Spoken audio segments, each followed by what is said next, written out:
Hello again. We have a magnificent problem in front of us, which is a checkmate for white in 3 moves. Now this caused me insurmountable difficulties, but as is so often the case these days, I'm managing it in the end.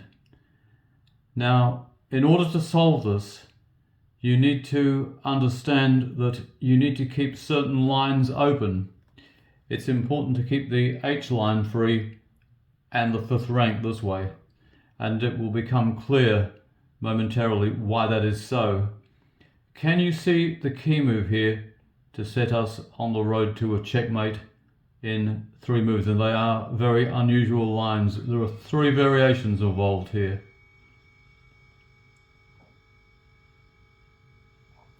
Well, the obvious C7, with the idea of playing, say, knight to c6 followed by rook d8 mate, or c8 followed by knight c6 checkmate, it fails to this,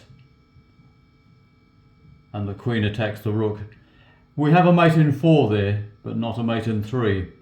However, the c7 line, again, as is so often the case, it must not be completely discarded.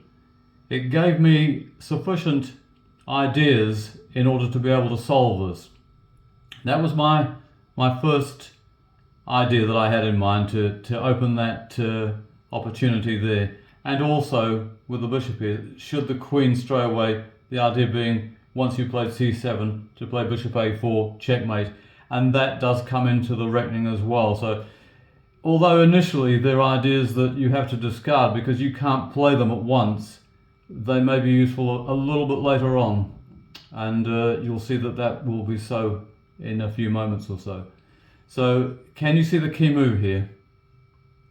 Right, well, it's with this knight, and that's why I did point out don't play it to h6 or h8, and don't play it to e5, because if you do, you won't be able to win this in 3 moves.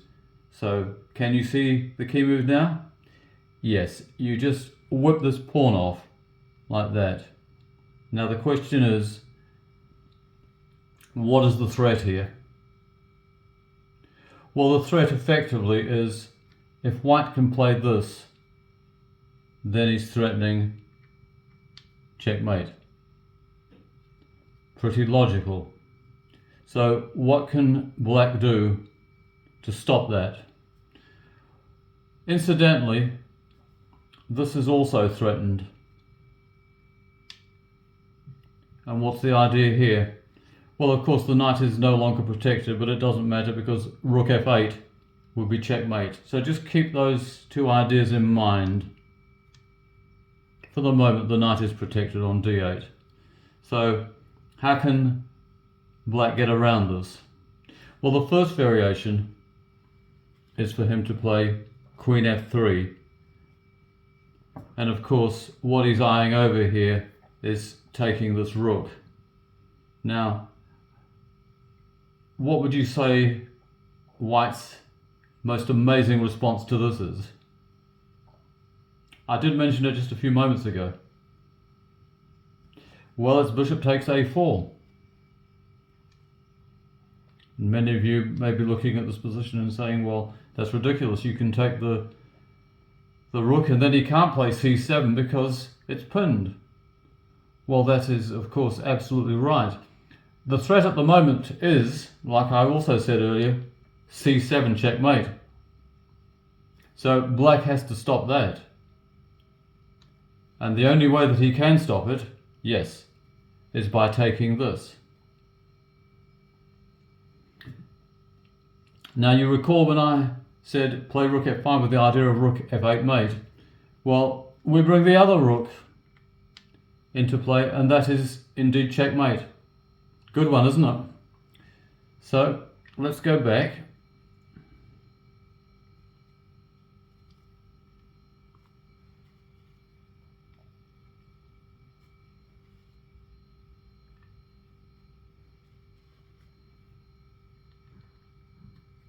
And we have played knight to g5, and we've tried queen f3. Okay, what about bishop f3?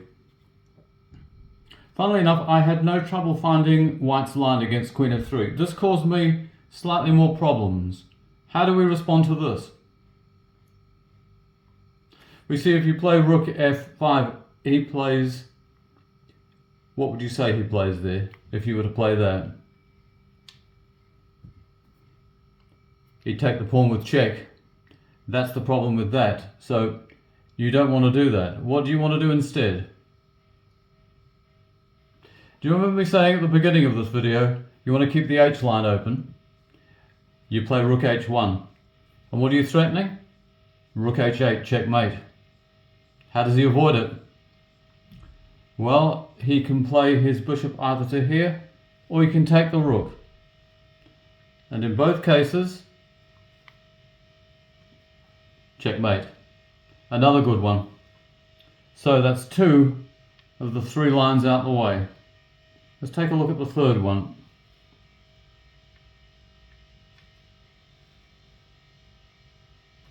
You'd think these captures here would save black, but they do not. So the third one is the byplay variation, which I also mentioned is the cook to an immediate c7. So what do we do here? Well, I did mention this, didn't I? And that is the way around that one. And it doesn't matter what black does there. Take your pick, you can whip this pawn off, you can take that pawn, you can take the rook, take the bishop. There's no answer to that on the next move. Indeed, we might as well do it because this knight, as I pointed out earlier on, is now unprotected.